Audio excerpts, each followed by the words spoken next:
Eka Yaakov, Miskenoteka Israel, Bani Berokasdeka, Apopeteka, Estahapel Heka Eleka Goseka, Beirateka, Adonai Ahab Imeon Beteka, Lukom Miskan Kebodeka, Bani Estahapel Peera, Ebreka, Tifne Adonai Osi, Bani Tefilati, Leka Adonai, Etrason, Elohim Berok Haslecha, Aneni Bemet Kiseka, Aneni Bemet Kiseka. Mazmur nyanyian untuk hari Sabat adalah baik untuk menyanyikan syukur kepada Adonai dan untuk menyanyikan mazmur bagi namamu, ya yang maha tinggi, untuk memberitakan kasih setiamu di waktu pagi dan kesetiamu di waktu malam, dengan bunyi-bunyian 10 tali dan dengan gambus, dengan iringan kecapi. Sebab telah kau buat aku bersuka cita, ya Adonai, dengan pekerjaanmu, karena perbuatan tanganmu aku akan bersorak-sorai.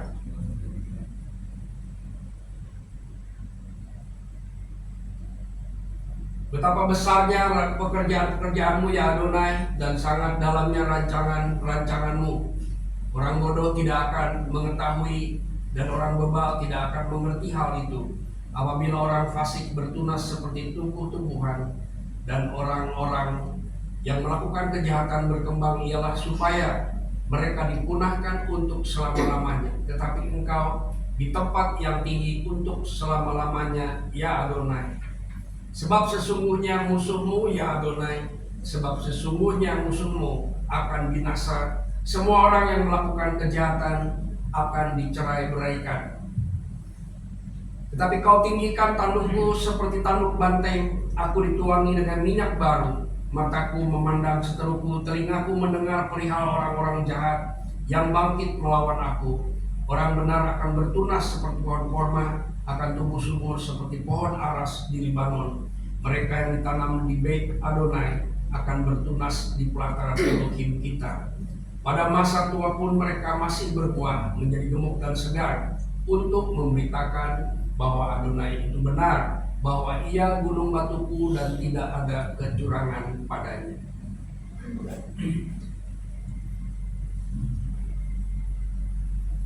Bariku et Adonai Hamefora,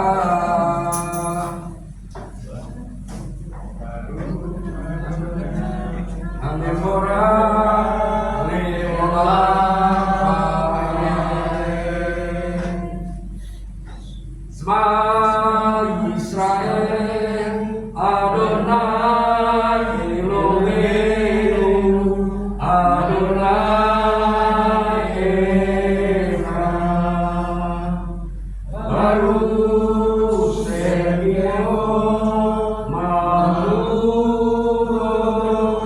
Leolam Amen. Dengarlah Israel, Adonai Elohim kita, Adonai Echad. Diberkatilah namanya, mulia kerajaannya untuk selama-lamanya. Engkau adalah El Emet, satu-satunya yang telah mengutus Yeshua HaMashiach. Diberkatilah engkau Adonai yang telah mengutus Yeshua HaMashiach, dan diberkatilah engkau Adonai yang telah membangkitkan Yeshua HaMashiach dari antara orang mati pada hari yang ketiga. Dan diberkatilah engkau Adonai yang meninggikan Yeshua HaMashiach dan memberi nama di atas segala nama, dan setiap lidah akan mengaku bahwa Yeshua HaMashiach adalah Ha'adon bagi kemuliaan Bapa di surga.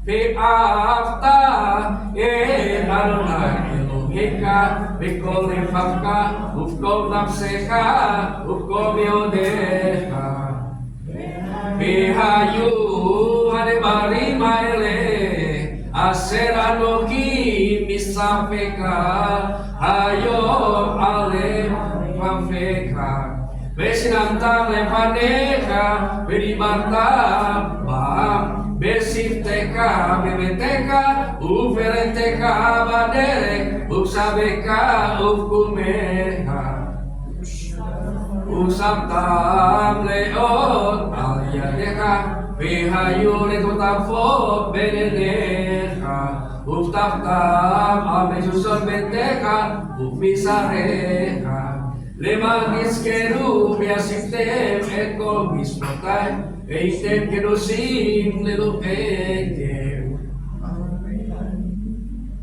Ani Adonai Elohim Asher setierkem Meires Mitzrayim Yerot lachem Elohim Ani Adonai Elohim.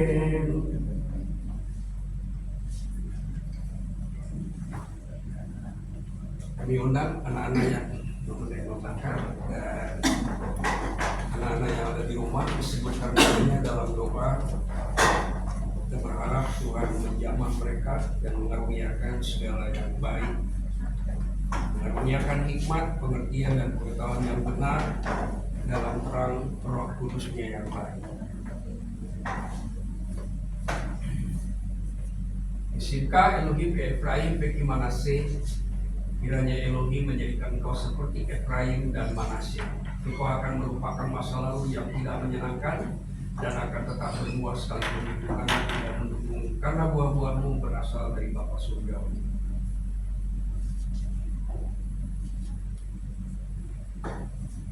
Terima kasih Bapa, kami mengucap syukur untuk keberadaan anak-anak kami, cucu-cucu kami ya Tuhan.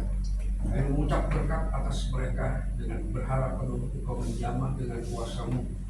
Engkau lingkupi mereka selalu dengan kemuliaan-Mu dan Engkau kawal mereka dengan mengutus malaikat-malaikat-Mu.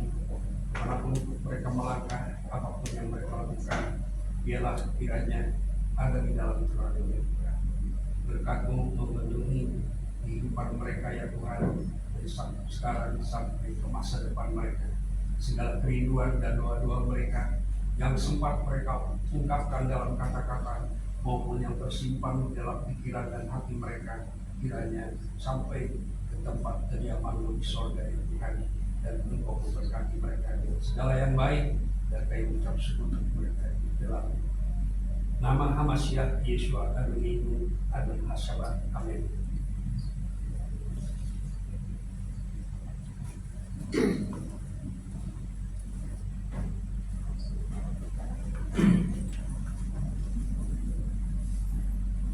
Abinu Sheba Samayim Yitkadas Simka Tapo Bakuteka Yasen Resoneka Iba Samayim Kemba Aret Sekat Lehen Pukenu Terlanu Hayong Pusat Wanu Alatinu Imus Sesukim Gam Anaknu Pakat Imlanu Real Binu Ineni Sayon Kim Kasenu Minhara Ileha Amon Laka PHG Fura PHG Keret Leobe Olade.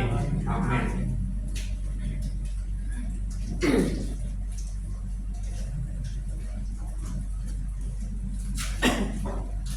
Sahabat Salam Umat Torah sampaikan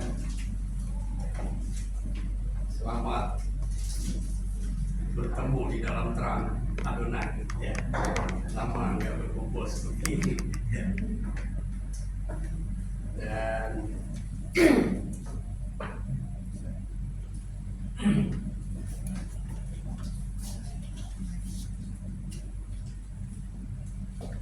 sebelum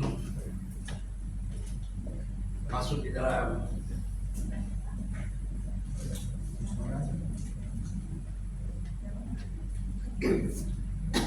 hal-hal yang Tuhan singkapkan ya, kita akan mendengarkan aliyah yang telah ditunjuk untuk membacakan Torah dari Bilangan pasal 22 dan selanjutnya.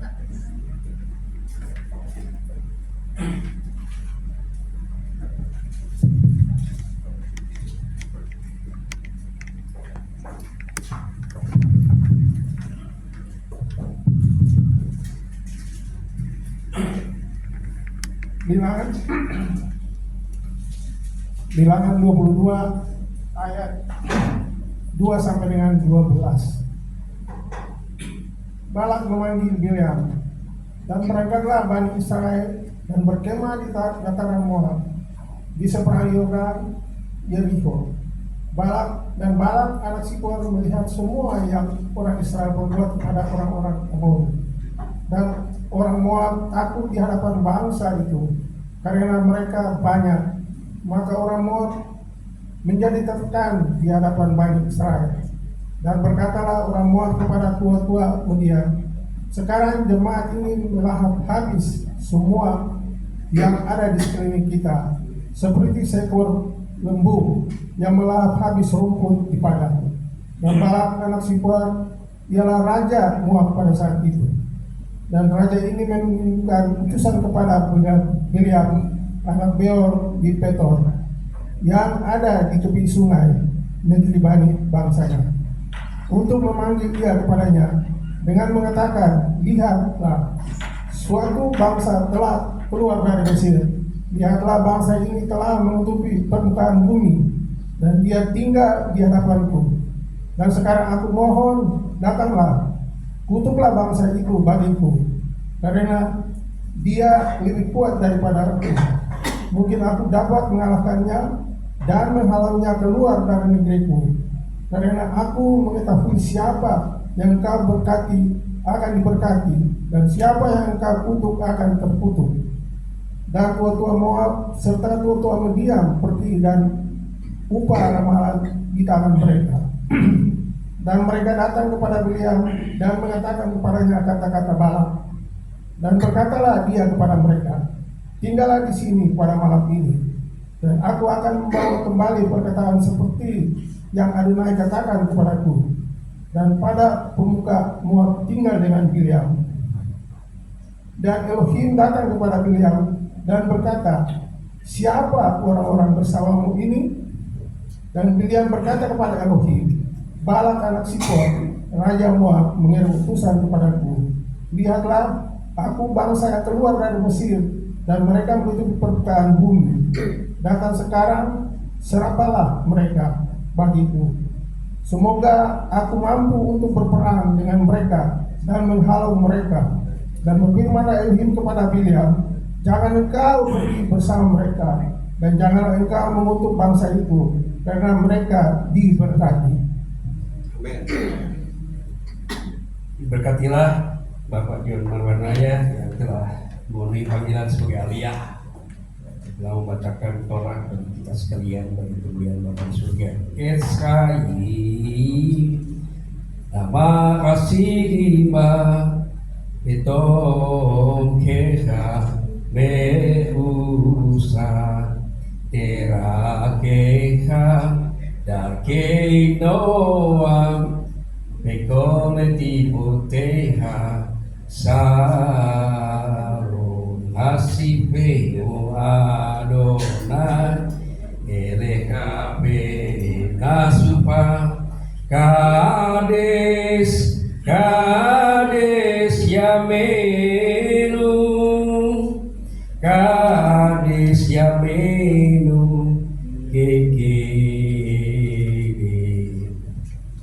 itu nyanyian yang diambil dari kitab Imam Agung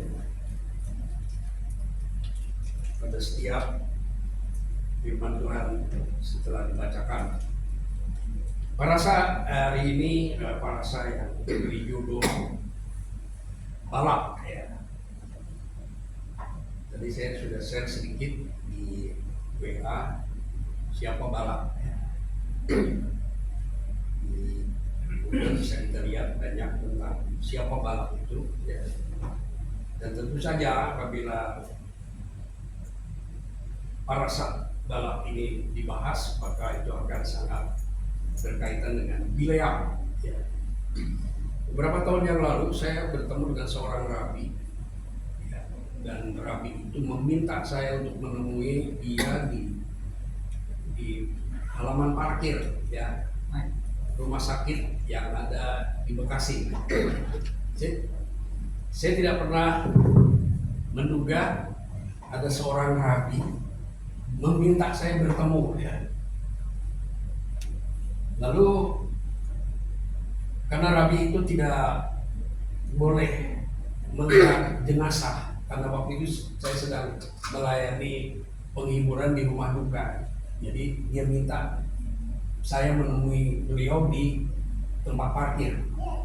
Waktu saya keluar ternyata beliau sedang berbincang-bincang dengan keluarga yang berduka, ya, memberikan penghiburan, dan juga ada beberapa muridnya yang hadir di tempat parkir itu. Nah, ketika saya sampaikan, ketika saya mau ulurkan tangan untuk berjabat tangan, rabi itu langsung memeluk saya. Bukannya cuma memeluk, tetapi juga mencium saya, ya, sampai pipi saya itu basah. Dia menurut kesaksian beberapa orang, dia seorang rabi dari keturunan imam yang ke-103. Itu peristiwa itu terjadi di Bekasi ya. Dan dia juga keturunan dari keluarga Daud. Jadi dikagumi oleh murid-muridnya, dan cukup banyak yang menjadi muridnya di Bekasi ini ya. Dan itu teman-teman yang dulu saya kenal berkumpul seperti ini di Mesianik ya. Nah, jadi setelah saya kembali ke ruangan duka, lalu ada seorang yang diutus oleh rabi itu untuk menyampaikan pesannya, bahwa pesannya begini: Rabi mengundang Pak John untuk datang ke rumahnya, dan dia tidak memberitahu di mana rumahnya ya. Saya tahu di Jakarta, di sebuah apartemen yang saya tahu, tapi saya tidak tahu di sebelah mana di apartemen itu. Jadi saya pergi ke apartemen itu, saya ajak anak saya supaya anak saya juga tahu ya, rabi yang mengundang saya. Jadi diundang ke apartemennya di Central Park ya. Jadi saya datang ke sana, waktu itu lagi bulan Ramadan, jadi saya harus sarapan pagi ya, dan itu nggak ada yang buka. Tapi anehnya ketika saya mau pulang, ada satu restoran yang saya curigai dia buka gitu ya. Lalu saya masuk ke restoran itu, dan ternyata dia buka. Satu-satunya yang saya lihat yang buka cuma itu. Nah, ketika saya duduk menunggu menunya di bawah, saya lihat ada orang yang berjalan, rambutnya panjang, hidungnya mancung ya. Jadi kalau saya lihat wajahnya itu seperti wajah Tuhan Yesus yang digambar-gambar itu ya. Ya saya sebut Tuhan Yesus. Nah, orang ini pakai sit-sit. Langsung saya berpikir pasti ini orang akan bertemu dengan rabi itu. Jadi saya cari, saya suruh anak saya cari. Ternyata anak saya nggak menemukan. Akhirnya saya keluar, saya cari. Saya punya pikiran pasti rabi ini memilih gedung karena di sana banyak tower, ada beberapa tower gitu. Jadi saya pikir pasti dia memilih tempat yang di depan. Karena kalau ke belakang pasti kejauhan gitu pikiran saya. Dan ternyata benar. Waktu saya datang ke lobi itu, orang yang pakai seat itu sedang duduk. Lalu saya dekati, saya salami, "Salam," saya bilang, "Anda mau bertemu rabi ya?" Dia terkejut ya. Dia lihat wajah saya, "Oh, Anda bisa tahu," katanya, "bahwa saya mau ketemu rabi." Ya saya senyum-senyum aja ya. Padahal dalam hati gue tahu karena gue lihat sit-sit. Ya gitu ya. Akhirnya ketemu dan kami ikut ibadah. Ya biasa ada sidur ya. Sidurnya versi mereka ya. Dan bagi saya biasa gitu ya. Dan saya ikut. Waktu saya berdiri di satu posisi lokasi tertentu, ternyata itu adalah kamarnya rabi. Jadi waktu rabi itu keluar, dia lihat saya, dia peluk lagi saya, dia cium saya lagi, sama seperti pada waktu di parkiran di rumah duka itu. Terus dia bilang, jadi sebelumnya itu dia meminta saya untuk memakamkan seseorang di San Diego ya, dengan cara Yahudi. Jadi dia kasih email untuk mengarahkan saya, memberikan bagaimana tata cara yang harus dilakukan di pemakaman menurut kebiasaan yang dilakukan oleh Rabi itu. Jadi saya bertemu sebelumnya 2 kali di rumah duka, di pemakaman. Ternyata tidak jadi ya.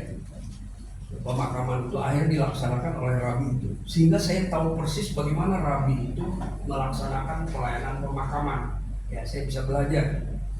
Jadi di rumahnya dia ya, di apartemen itu kami beribadah. Nah, ketika mulai ya, jadi setelah sidur selesai, Rabi itu duduk di kursi. Karena Rabi itu kalau mengajar tidak berdiri seperti ini ya, dia duduk di kursi. Lalu dia bilang, kebetulan hari ini sama ya, itunya balap gitu, ya, parasanya sama gitu. Jadi saya merasa teringat. Di tengah-tengah perbincangan itu saya bertanya, Rabi, saya bilang, Biliam itu disuruh untuk mengutuk, tetapi yang terjadi bukannya mengutuk, malah memberkati 3 kali. Saya ingin bertanya kepada Rabi, ucapan berkat yang diucapkan oleh Biliam itu berasal dari Adonai, dari Hashem, ya, atau dari pikirannya sendiri? Rabi itu nggak mau banyak membahas lebih banyak gitu ya. Dia cuma bilang begini, Biliam orang jahat. Cuma begitu jawabannya. Ya sudah, saya nggak mau tanya-tanya lagi ya. Mungkin begitulah cara dia mengajar. Ya, saya nggak mau terlalu jauh. Ya sudah. Dan saya setuju ya, orang jahat. Tetapi Biliam juga punya latar belakang yang bisa kita pelajari ya. Nah, Biliam ini disuruh untuk mengutuk. Dan untuk mengutuk itu ada biayanya. Dan ada kurban-kurban yang harus dipersembahkan kepada Hashem. Rupanya Biliam ini mengenal Hashem. Saya nggak tahu bagaimana Biliam ini mengenal Hashem, saya tidak tahu. Tapi dari narasi yang dibaca dalam Torah, Balak ini mengenal Hashem. Dia menghormati Hashem. Dia tahu bahwa kapasitas dia sebagai nabi bangsa lain, ya, nabi non Israel. Dia tahu bahwa dia tidak bisa berbuat baik maupun bisa berbuat jahat tanpa kontrol dari Adonai. Itu bisa kita pelajari ya di dalam kitab suci. Dia memahami itu. Itulah sebabnya ketika dia mau diberi upah, dia nggak terlalu, walaupun dia suka dengan upah itu, tapi dia tidak terlalu menjadi hal yang penting. Ini sisi positif yang bisa saya pelajari. Bahkan dia bilang, walaupun seistana penuh, saya nggak peduli. Tapi sebenarnya Balak agak terpengaruh dengan itu.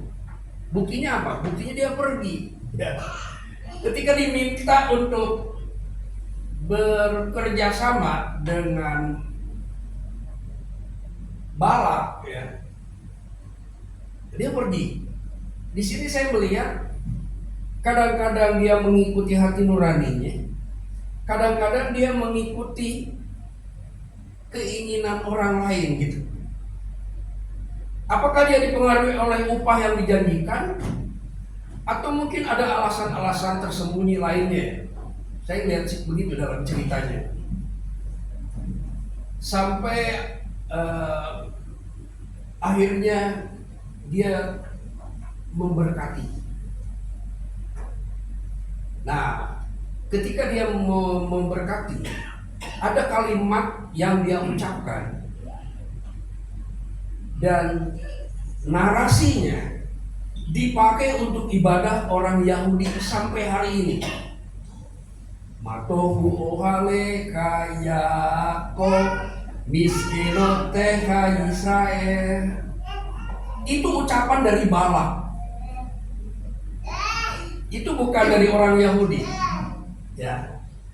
Itu tertulis di dalam Torah, dan ucapan itu atau kalimat itu berasal dari mulut Balak.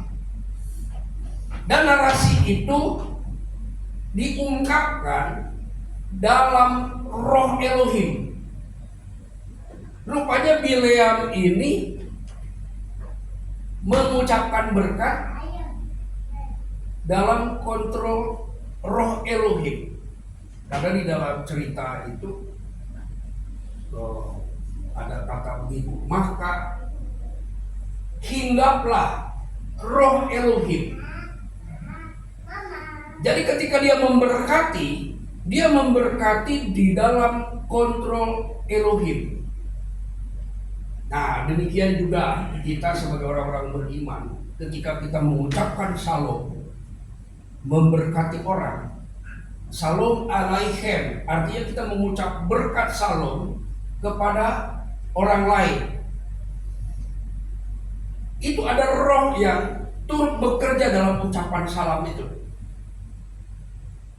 Di dalam pelayanan musik, kita harus sadari bahwa kita bermain musik, kita harus menyadari, bahkan kita harus meminta, Tuhan pimpin saya oleh rohmu untuk bermain musik. Soal pinter dan tidak, itu bukan masalah bagi roh Tuhan. Saya pernah hadir di satu keluarga pengusaha besar banget. Besar banget di perusahaan, dan keluarga yang punya perusahaan ini mengundang saya di rumahnya untuk mengadakan penyembahan. Di ruang tamunya, saya sering ke rumahnya, di ruang tamunya ada grand piano. Saya belum pernah menyentuh piano sebesar itu ya. Biasanya pakai keyboard-keyboardnya begitulah, PSR gitu ya. Ini grand piano, jadi agak sedikit gugup. Dia si nyonya bilang, Pak John, mari kita menyembah. Tapi di situ ada guru musik, pinter main pianonya, luar biasa. Tapi nyonya itu tidak mau. Dia meminta saya main, Pak John aja yang main. Saya nggak tahu si orang ahli piano itu berdiri di situ. Jadi si nyonya ini merasakan ada roh Tuhan menyertai ketika kita main musik. Tentunya orang yang tertentu ya, yang orang yang di dalam roh. Saya juga waktu itu tidak terlalu menyadari ke situ ya. Saya pikir saya main biasa aja. Tapi nyonya besar ini merasa terberkati dengan permainan saya yang sangat sederhana, yang mungkin ditertawakan oleh pemain ahli itu gitu ya. Itu sering kita lakukan di rumah itu ya. Di beberapa tahun saya sering ke rumah itu. Demikian juga dengan worship leader. Kita harus memohon dan menyadari bahwa ketika kita menjalankan pelayanan itu, kita ada dalam roh Tuhan. Ketika kita jadi kasar, saya setiap jadi kasar, saya tidak terlalu mengagungkan liturgi ya. Karena liturgi itu bisa dilakukan dengan berbagai versi, tetapi orang-orang Yahudi punya liturgi yang memang sudah disusun oleh orang-orang yang ahli. Saya pernah masuk juga kampung Kabalah ya. Kampung Kabalah itu di pusatnya itu ada pusat Kabalah, dan itu namanya desa Sfat namanya. Nah, di kampung itu ada satu ruangan seperti ini, besarnya hampir sama. Di situ ada rabinya, kepala rabinya kebetulan sedang ada dan menyampaikan presentasi apa itu Kabalah, apa itu Torah, apa itu Zohar. Ketika selesai, saya dekati rabi itu. Rabi, saya bilang, saya ingin punya sidur. Kebetulan di samping kursinya rabi itu ada beberapa sidur, masih baru. Jadi saya pikir mungkin ini dijual. Saya bilang, Rabi boleh nggak saya membeli ini? Oh, silahkan.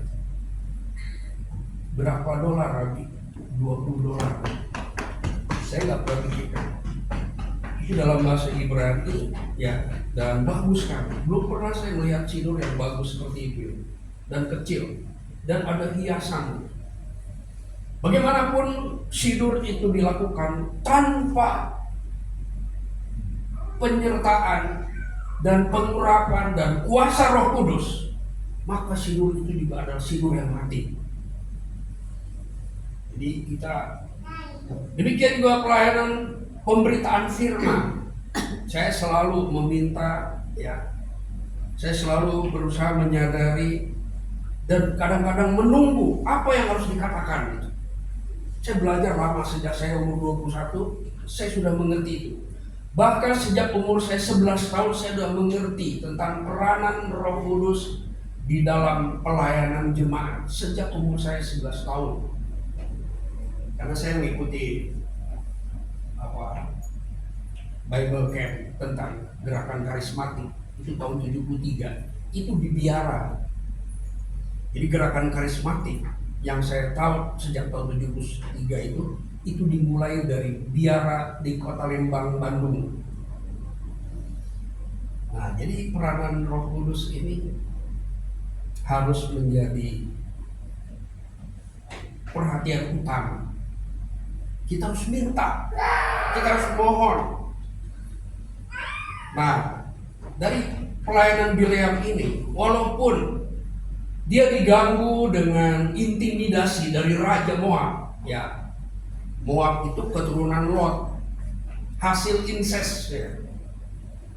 Orang terkutuk gitu ya, karena perbuatan incest gitu. Ruth juga, itu orang Moab.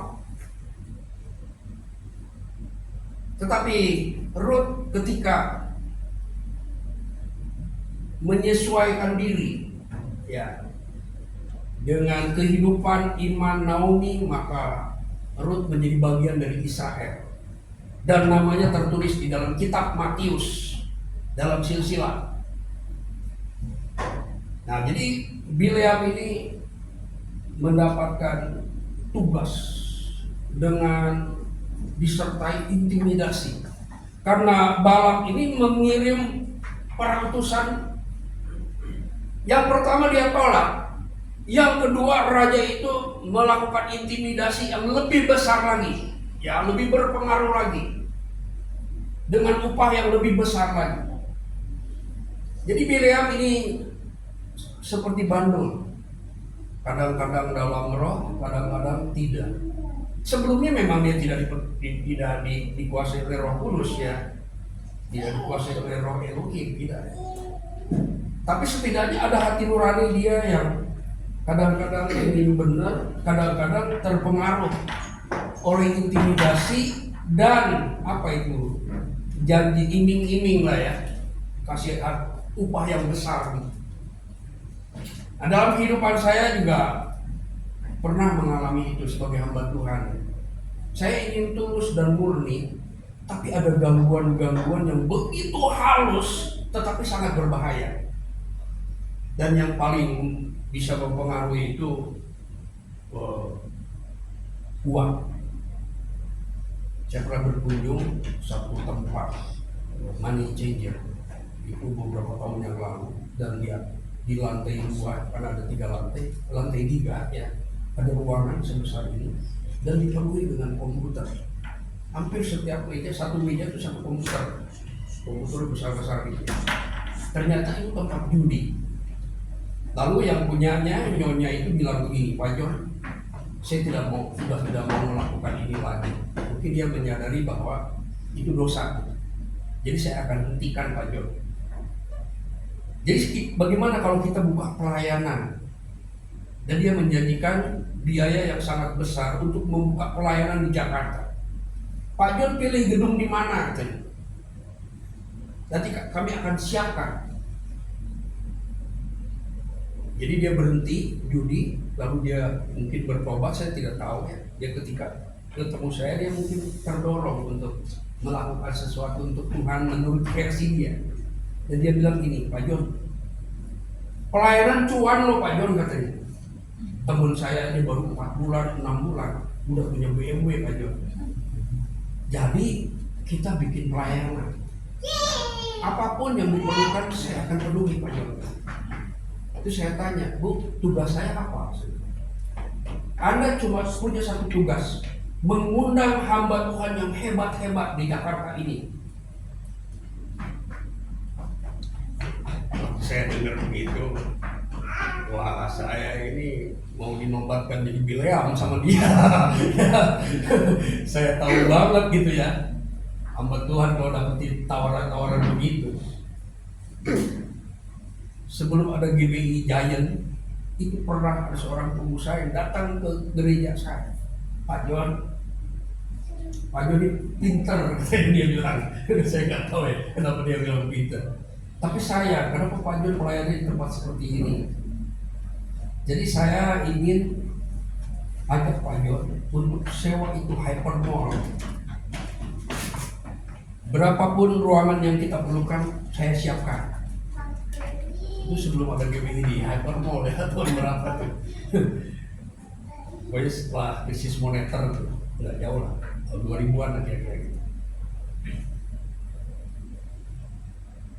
Ini tawaran-tawaran yang sangat menarik bagi kami sebagai hamba Tuhan yang berambisi. Berambisi ya? Kalau udah ambisi itu bukan Roh Kudus, bukan.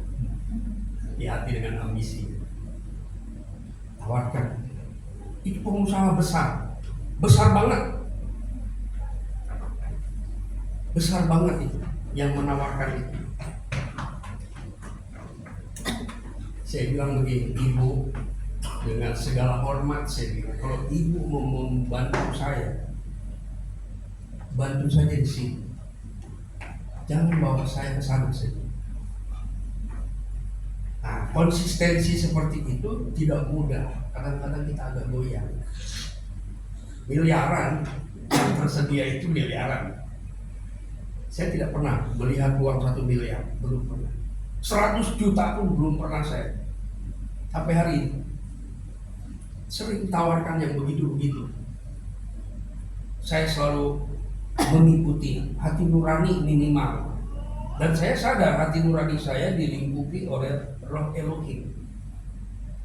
Walaupun dulu saya masih memanggil Allah, tapi saya tahu bahwa Roh Bapa di surga itu mengontrol hidup saya. Dan saya ikuti itu. Dan tidak selalu berhasil sebenarnya. Kadang-kadang juga terpengaruh juga. Tapi ketika saya menghadapi hal-hal yang agak ekstrim begitu, saya berpegang teguh kepada prinsip yang Tuhan sudah tanam, yang berasal dari firman. Dan itu berkali-kali. Dan saya selalu berpikir, jangan sampai saya seperti Bileam. Jangan sampai tujuan pelayanan itu untuk mendapatkan upah yang besar. Bukan saya gak butuh upah. Saya sangat mengharapkan upah dalam pelayanan saya. Tapi yang mengupahi saya harus bos saya. Harus Tuhan yang memberi upah pada saya.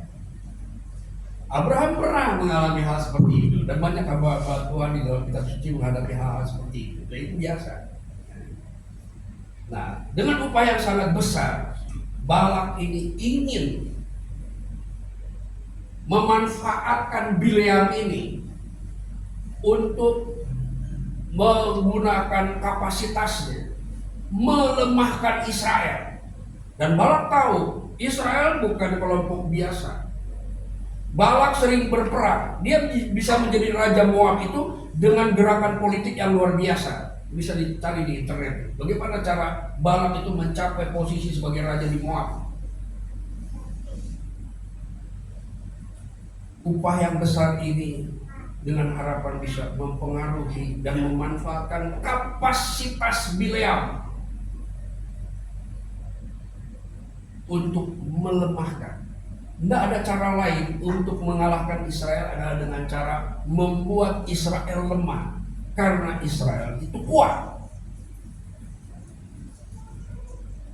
Beda dengan Rahab. Ketika Rahab mendengar bahwa Elohim Israel itu begitu kuat, dia langsung menyerah dan bergabung dengan Israel.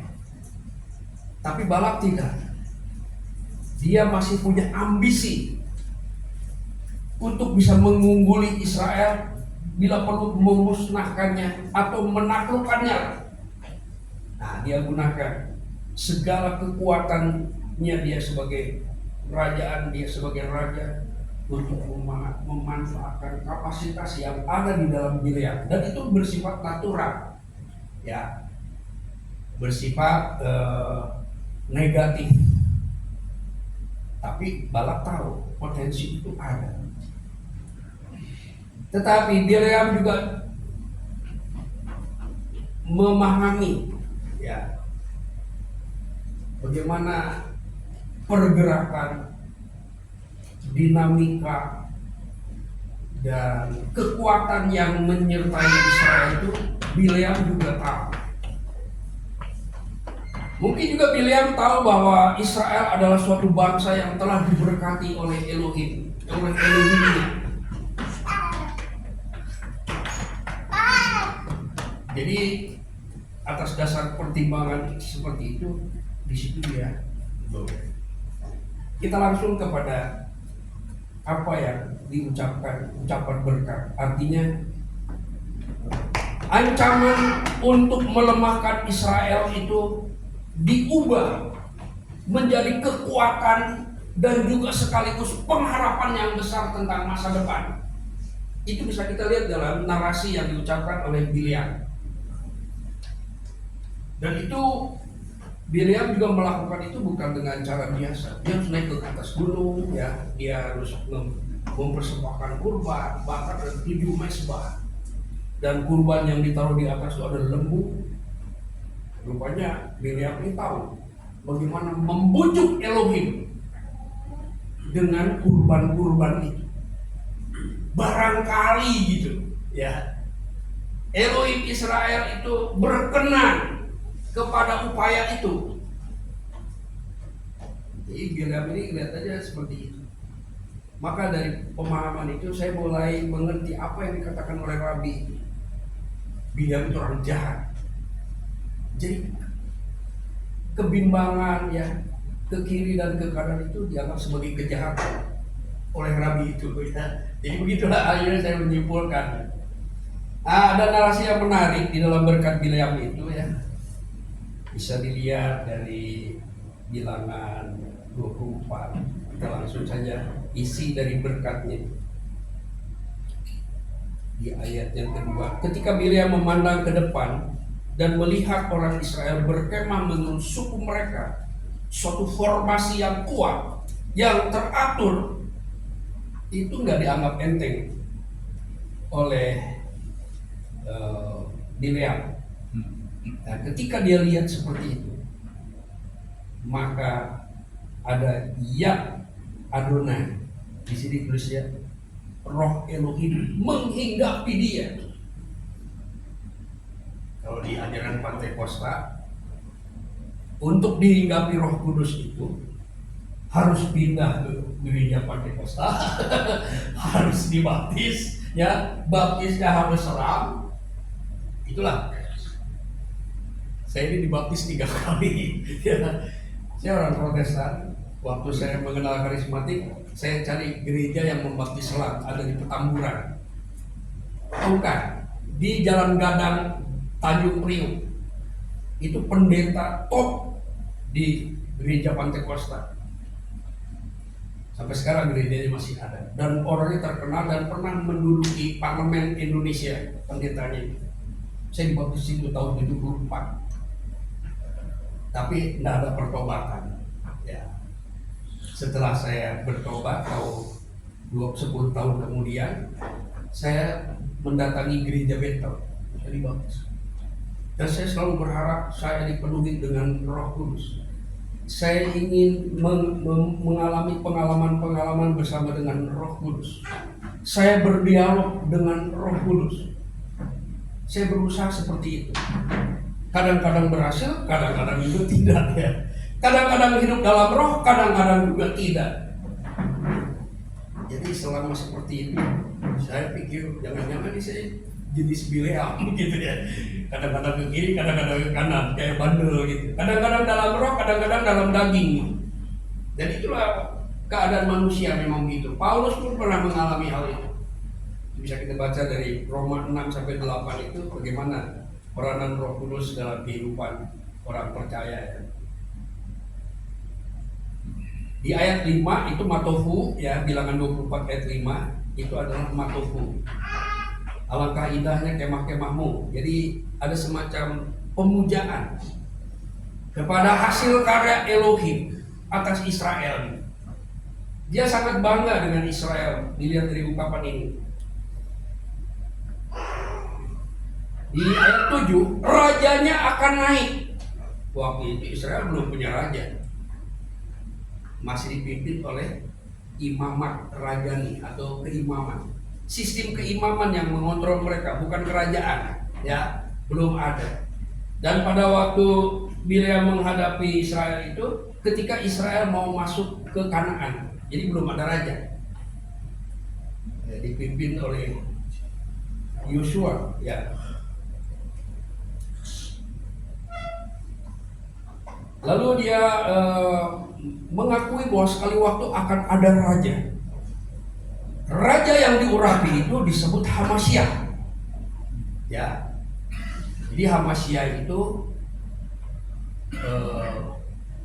gelar bagi orang yang diurapi. Gelar Hamashiah itu sudah ada zaman Harun.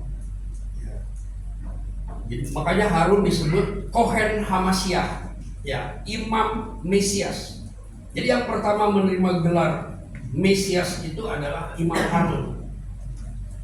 Tapi Bileam mendapatkan satu penyingkapan masa depan bahwa sekali kelak Israel akan punya raja. Rajanya akan naik tinggi melebihi Agag. Di Agag ini raja Amalek ya, sangat kuat. Jadi yang dia maksud adalah melebihi raja-raja yang paling tinggi sekalipun, ya, akan menjadi raja di atas segala raja. Kerajaannya akan dimuliakan.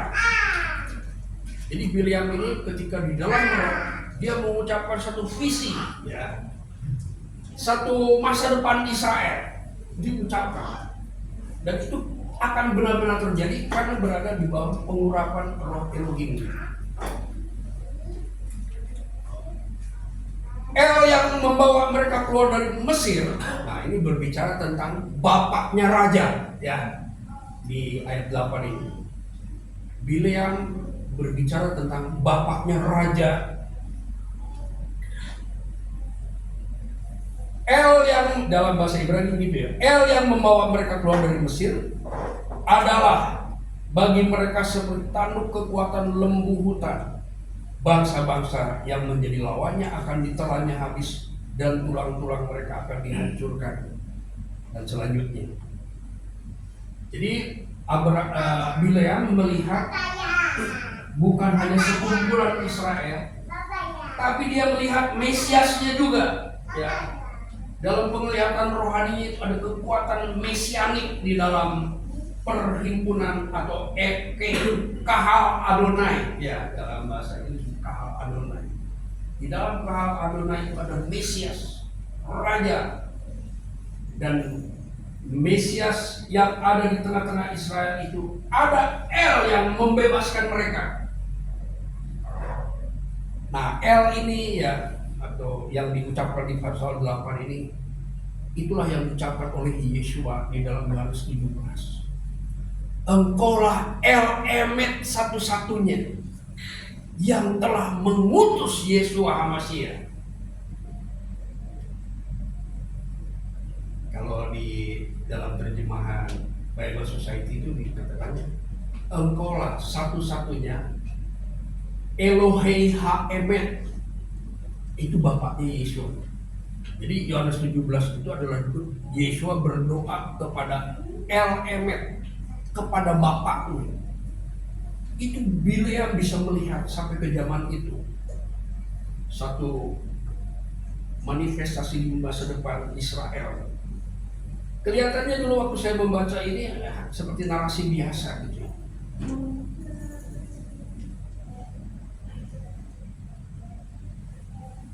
Kalau di terjemahan ini, Tuhan yang membawa mereka keluar dari Mesir. Jadi lebih diperjelas kalau dalam bahasa Ibrani-nya, El yang membawa mereka keluar dari Mesir. Jadi ada raja, ada El. Jadi tentang bapak, tentang anak itu sudah ada di dalam narasi Bileam. Jadi pada ajaran baru bapak dan anak itu. Ha Elohim dan Elohim, Hadafar dan Ha Elohim itu sudah ada. Saya bisa lihat di dalam narasi Bileam. Nah, jadi seperti itulah. Nah, demikian juga di dalam pembacaan parasanya itu dibicarakan di Mika 5 ya. Itu tentang masa depan Israel, tentang pemulihan. Jadi Israel itu menghadapi lawan ketika keluar dari Mesir, lalu menghadapi lawan-lawan di tengah padang gurun, lalu menghadapi lawan yang cukup kuat juga ketika mau masuk ke dalam tanah Kanaan. Nah, di akhir zaman ini kita juga berhadapan dengan seperti ini. Dunia ini mengeluarkan biaya yang sangat besar untuk membuat kita lemah. Tapi Paulus bilang apa? Di tengah-tengah kelemahanmu, kuasaku menjadi sempurna. Mungkin kita terasa lemah ya, diakibatkan pengalaman kemarin ya. Dia ngomong begini kan baru ketemu ya. Kita melewati deraan yang luar biasa sehingga kita nggak bisa berkumpul berapa tahun ya. Saya mau lihat Pak Hendri, semangat banget ya. Seolah-olah perjalanan yang begitu panjang ya, nggak bisa bersekutu, kayaknya lama banget. Tapi ketika kita berkumpul seperti ini, kayaknya baru kemarin gitu rasanya. Ya, bagaimana Tuhan? Nah, kekuatan yang kita hadapi itu masih ada. Dan dunia ini berusaha untuk membuat kita tidak bisa berkumpul, membuat kita tidak memiliki hubungan yang baik dengan Elohim. Bisa banyak ya yang membuat kita lemah. Tapi Paulus berkata bagi orang-orang yang beriman, Paulus juga pernah merasakan kelemahan itu. Justru di tengah kelemahanku, kuasanya sempurna. Dia tahu, jangan takut dengan hal-hal yang mengintimidasi kita dalam bentuk yang halus maupun dalam bentuk yang kasar. Karena lawan itu akan berusaha dengan berbagai cara dan mereka punya biaya yang sangat besar untuk memanfaatkan ya kekuatan-kekuatan untuk melemahkan kita.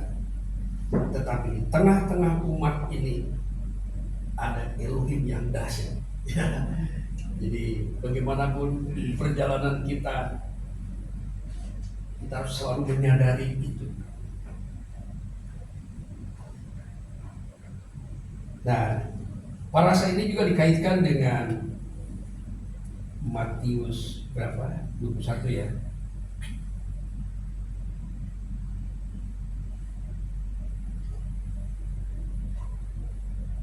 Jadi kehadiran Israel dengan segala pergerakannya itu memang sebuah ancaman bagi kekuatan-kekuatan dunia ini ya.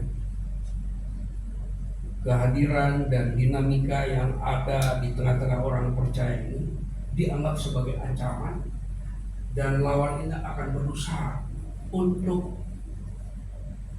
melawan atau menghancurkan.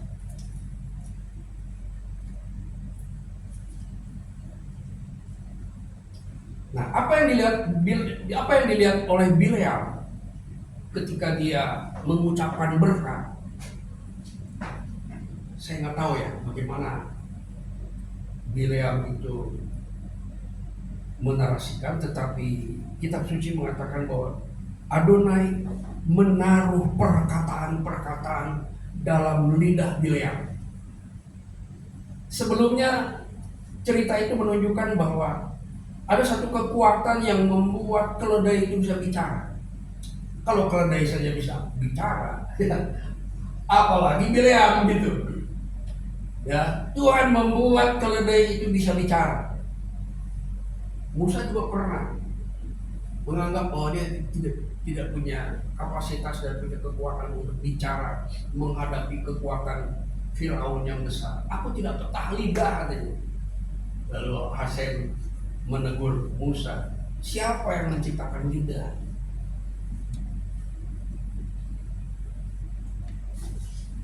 Nah, di Matius 21 ini dikisahkan bahwa Raja Israel, raja yang datang di dalam nama Hasem, ya, di dalam nama Adonai, itu dieluk-elukan ketika Yesua dan murid-muridnya telah dekat Yerusalem.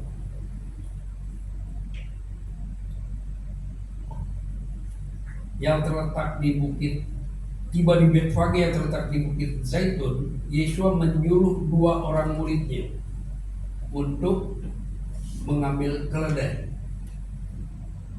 Sepertinya ini untuk mengingatkan kepada Israel bagaimana Bileam itu bekerja dengan menunggangi keledai. Bileam ini bisa mengutuk dan bisa juga memberkati. Yesua bisa mengutuk gak? Bisa, ya, pernah dibuktikan. Tapi Yesua datang bukan untuk mengutuk manusia. Dia hanya menunjukkan bahwa dalam dia ada potensi untuk mengucapkan kutuk.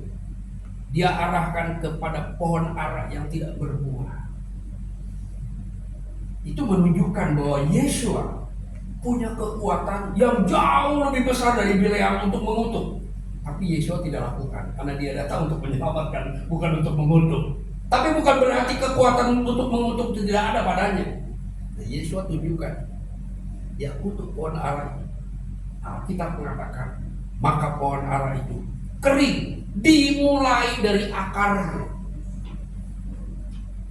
Saya punya di rumah punya pohon zaitun, kira-kira tingginya 3 meter atau 4 meter besar.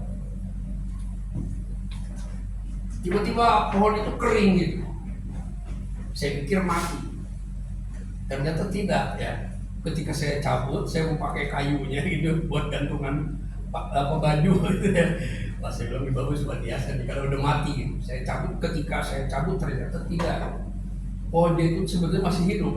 Akarnya itu masih hidup.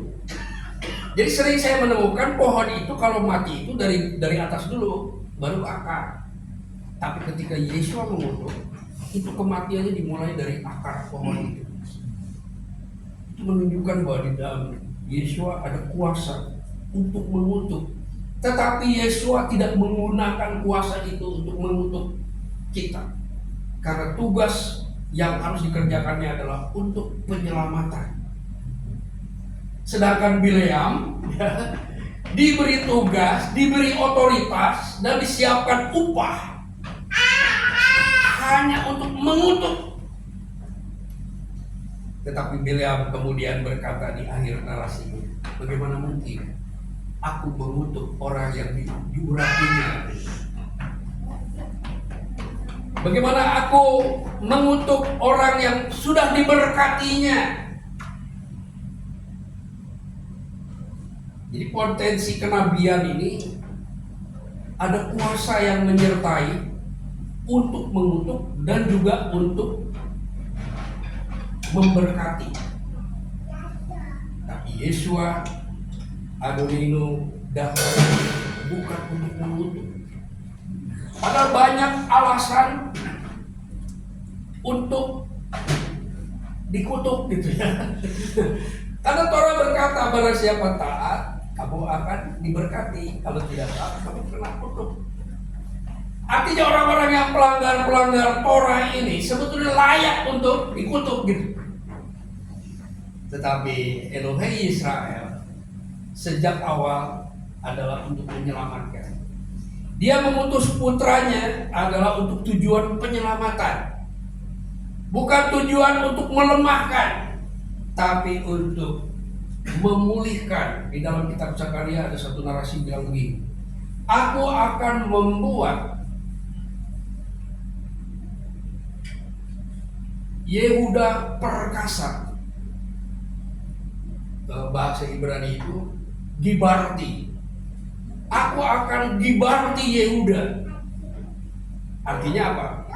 Orang Yehuda itu tidak pernah hilang, tapi sakit dan harus dikuatkan, harus dipulihkan kekuatannya. Orang Yahudi itu tidak diselamatkan, tapi dipulihkan, disembuhkan. Terjemahan LAI mengatakan, aku akan menyembuhkan Yehuda. Tetapi keturunan Yusuf akan diselamatkan. Kenapa harus diselamatkan? Karena mereka hilang, nggak ada eksistensinya yang bisa diakui sebagai entitas yang seperti yang dikatakan oleh kitab suci. Hilang, Israel yang hilang. Jadi ada yang disembuhkan, dibuat menjadi perkasa. Nah, kapan itu terjadi? Pada hari raya Shavuot.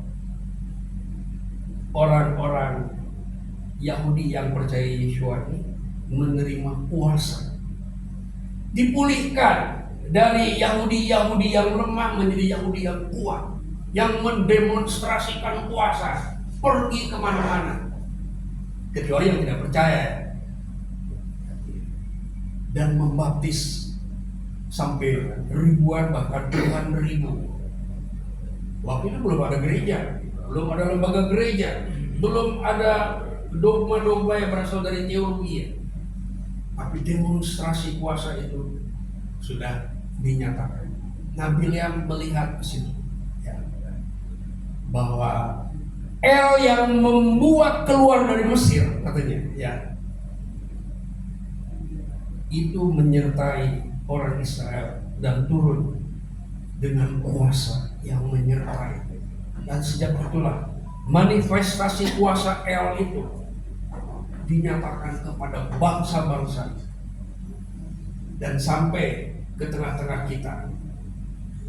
Saya sudah mempelajari dinamika kehidupan iman dan peribadahan mesianik sejak tahun 2002 ke 2003, ya. Saya mengalami hal seperti itu. Seperti kadang-kadang lemah gitu, ya. Tapi ketika keadaan yang lemah itu, saya mengalami satu pengalaman di mana kekuatan itu selalu ada sebenarnya. Yang lemah itu kita, karena kita sering dipengaruhi oleh intimidasi.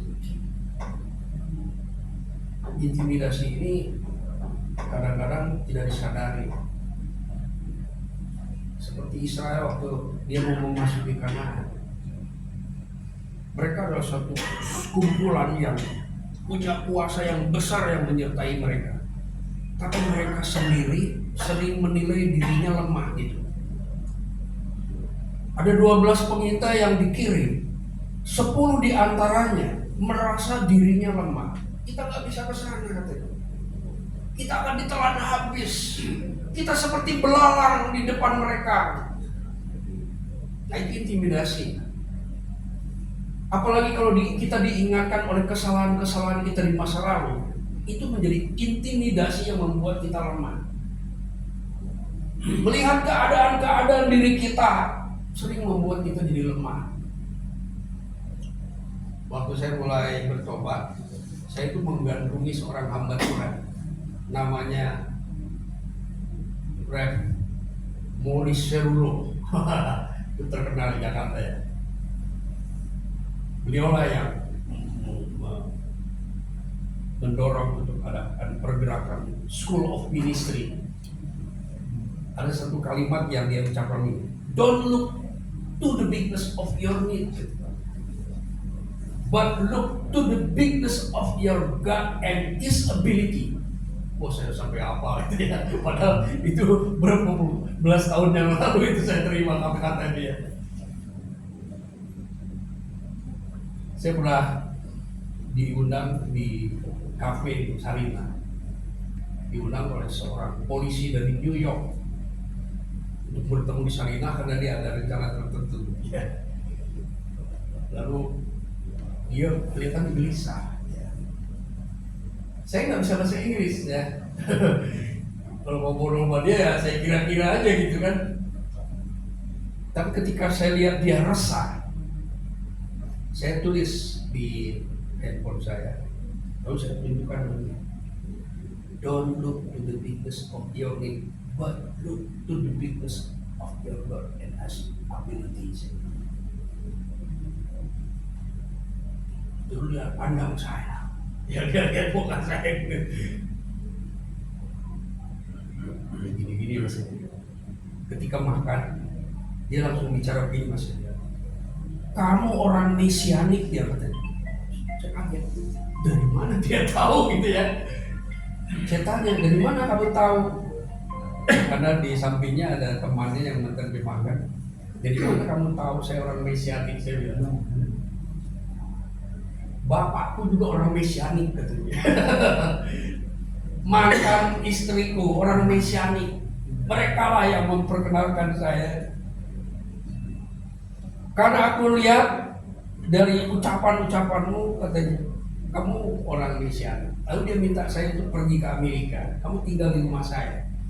Dan papa saya menyuruh aku meminta kamu datang. Nah kita sering menghadapi keadaan-keadaan. Jadi tidak berubah ya. Dulu ada tukang tenun. Sekarang tuh ada tukang tenun. Dan diarahkan ke jemaat-jemaat. Tahun 87 atau 80 ya sekitar itu 80-an ya, antara 87 sampai tahun 90 itu ada surat kabar di Semarang. Itu di halaman terdepan dia tulis dengan huruf besar, kami tahu bahwa kami telah diserang dan dikalahkan oleh kalian dan kami akan balas. Ternyata itu orang-orang ahli santet berkumpul dari berbagai pulau, berkumpul di Semarang karena merasa mendapatkan ancaman dari kehadiran para pendoa ya, yang ada di Semarang waktu itu dan di beberapa kota di Indonesia. Itu telah menimbulkan pukulan untuk mereka. Saya tidak melihat orang-orang itu, saya juga tidak melihat apa yang ditulis di koran itu.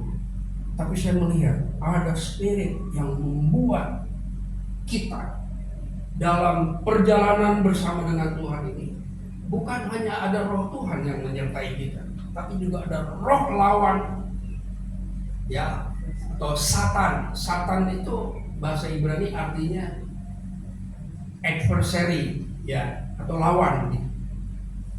Jadi di mana ada roh Elohim, maka di sisi lain ada roh yang menentangnya.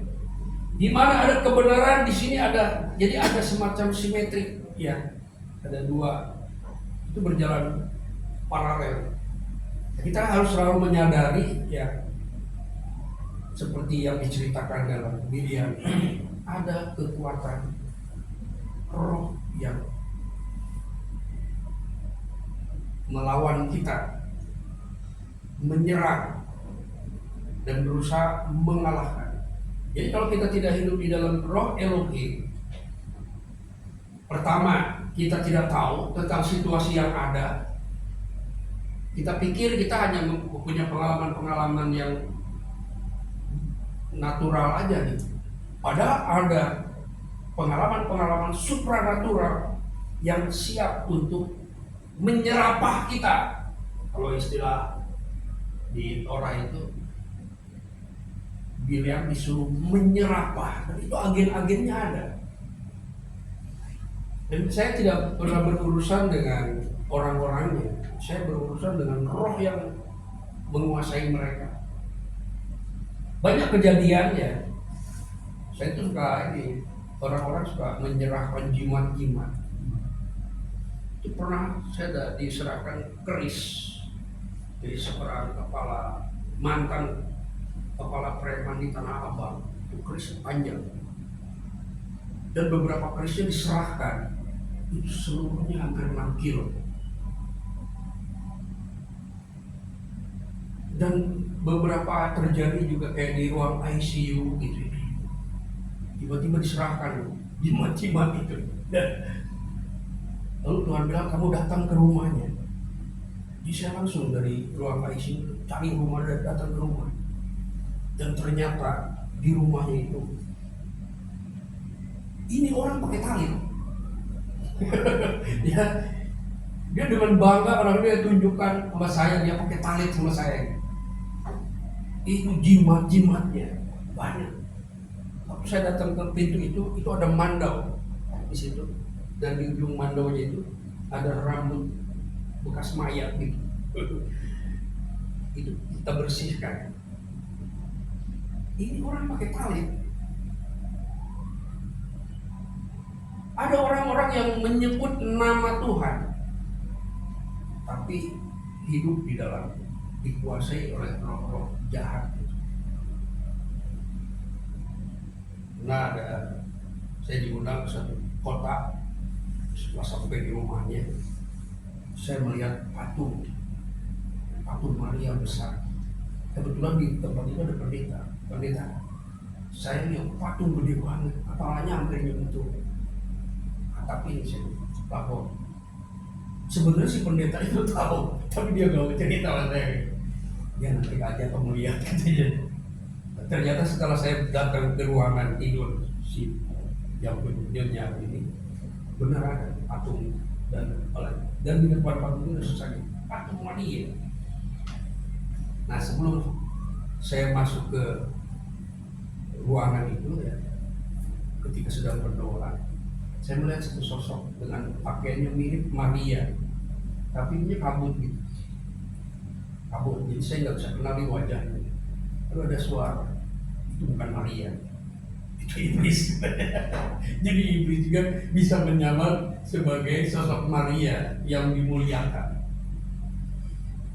Nah, kita berhadapan dengan kekuatan-kekuatan seperti itu dalam perjalanan iman kita, dalam kehidupan keluarga kita, ya, dalam pelayanan kita. Kalau kita kurang waspada. Dan ada orang-orang yang secara sadar atau tidak sadar gitu, untuk menjadi agen yang menyerang di dalam persekutuan. Ada satu hamba Tuhan yang namanya Wigglesworth, sedang pelayanan begini, sedang di mimbar, lalu dia turun ke bawah. Di belakang itu ada kursi panjang. Lalu dia turun, lalu dia angkat itu kursi. Ya, ada 4 orang yang duduk di atas kursi. Lalu dia angkat dan dia lempar kursi itu. Nggak tahu kekuatan dari mana, itu aki-aki ya. Pendeta itu aki-aki. Itu terlempar 4 orang di atas bangku itu. Dan ternyata itu dukun. Nah, kalau itu sih memang sengaja datang. Tapi saya pernah menemukan orang itu tidak tahu bahwa di dalam dirinya ada kekuatan yang bisa menyerang. Ya, dia tidak tahu. Di dalam dirinya itu ada, dan dia hadir dalam ibadah gitu dan mengadakan serangan. Bahkan di rumah saya berkali-kali. Saya pernah layani istri saya, lalu dia mulai bermanifestasi dan memanggil dukunnya. Istri saya, dukunnya, dia teriak-teriak, dia panggil dukunnya gitu. Bayangan ya, sering alami begitu. Nah, kadang-kadang kita tidak menyadari ya, ada peristiwa-peristiwa di dalam persekutuan kita, dalam pelayanan kita, dalam keluarga kita anggap sebagai kejadian-kejadian biasa. Nah, kalau kita tidak punya kepekaan, tidak punya hubungan dengan Tuhan ya yang baik, dan kita tidak melatih diri untuk memiliki kepekaan terhadap serangan-serangan itu, Kita lihat pada zaman Biryam, orang Israel tidak tahu. Dia tidak tahu bahwa ada pihak-pihak yang begitu kuat yang sedang berusaha menyerapah mereka. Mereka tidak tahu. Jadi kekuatan spiritisme, ya, kekuatan bukan supernatural, itu apa ya namanya ya? Ya, kekuatan kegelapan lah. Israel tidak tahu. Mereka hanya melihat tentara dengan senjata, ya, yang kelihatan. Ada musuh yang tidak kelihatan. Tetapi karena Elohim begitu mencintai, ya, Israel, dan juga hidup Elohim ada di dalam Israel. Ada hidup Elohim di dalam Israel. Itulah yang menyebabkan serangan yang bentuk serapah itu diubah menjadi berkat. Mungkin ada prosesnya. Kalau kita lihat ceritanya sampai di pasal 25, ada keadaan-keadaan yang buruk yang justru ditimbulkan oleh keinginan mereka sendiri. Jadi ada pihak dari kekuatan yang sifatnya eksternal, ada juga yang berasal dari internal. Orang-orang Israel ini berpasangan dengan Baal Peor yang kemudian menjadi lemah. Nah, kita jangan hanya melihat keadaan-keadaan yang di luar, ya, menyerang dari luar, tetapi juga ada kemungkinan keadaan-keadaan kita yang menyebabkan, ya, keadaan kita menjadi buruk. Tapi walaupun bagaimana, kalau kita lihat cerita ini, bahwa Elohim menentukan kita untuk diberkati, untuk diselamatkan, untuk beroleh kekuatan, dan untuk hidup berkemenangan. Walaupun mungkin prosesnya tidak membuat kita nyaman. Beberapa tahun yang lalu saya sedang melayani dan Tuhan tunjukkan, ya, ada potensi-potensi yang merusak di dalam pelayanan itu. Saya agak bingung menghadapinya, ya, karena saya bukan pimpinan di situ. Saya agak bingung. Saya nggak bisa mengendalikan komunitas itu karena otoritasnya ada pada pimpinan di situ. Karena saya hanya diundang di situ. Saya diajar untuk melihat keadaan-keadaan yang tidak kelihatan oleh mata, tapi ada. Tadinya saya nggak terlalu percaya, ya. Saya pikir ini hanya perasaan saya aja. Ternyata benar. Nah, karena saya tidak terlalu berani untuk bertindak waktu itu, ya, akhirnya roh itu menghinggapi saya gitu. Ini pengalaman pribadi, ya, nggak bisa dipakai untuk. Nah, ketika saya bergumul melawan itu, ternyata spirit itu waktu dia keluar itu pakai pakaian Yahudi gitu. Sampai saya kaget gitu.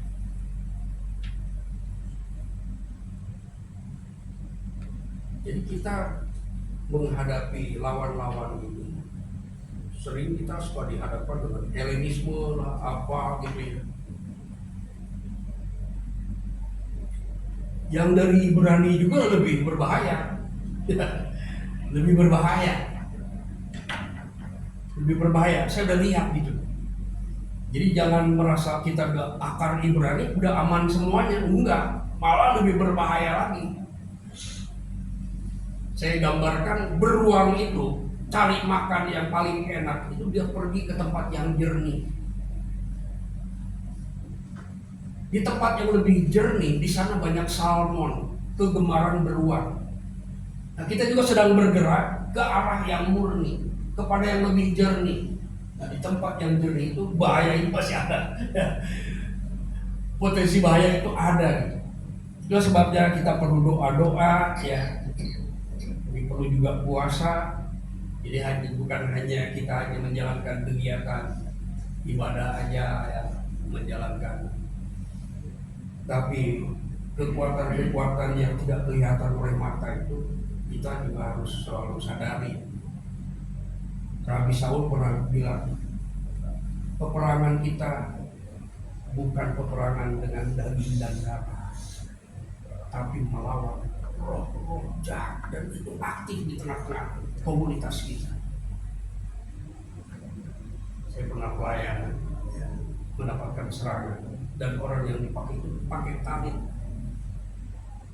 tunjuk saya, dia marah gitu. Saya diam aja ya. Saya udah tahu bahwa di orang ini nih, potensinya di orang ini, dia pakai tali. Dia berdiri, saya masih di mimbar. Berdiri. Oh, jahat itu udah bermanifestasi. Hati-hati dengan atribut-atribut yang kita pakai. Bisa benar, bisa tidak juga. Ya. Jangan kita menganggap bahwa kalau sudah menggunakan atribut Yahudi atau atribut yang mungkin kita anggap biblikal, lalu udah segalanya. Nah, Israel menghadapi musuh-musuh yang kelihatan dan menghadapi lawan-lawan yang tidak kelihatan, dan sampai sekarang masih terjadi. Di dalam persekutuan kita perlu waspada. Kenapa saya singgung sejauh ini ya? Karena peristiwa-peristiwa yang ditulis dalam kitab suci itu peristiwa-peristiwa yang ada di Ibrani. Paulus pernah menemukan ada sekelompok imam, ya, sekeluarga imam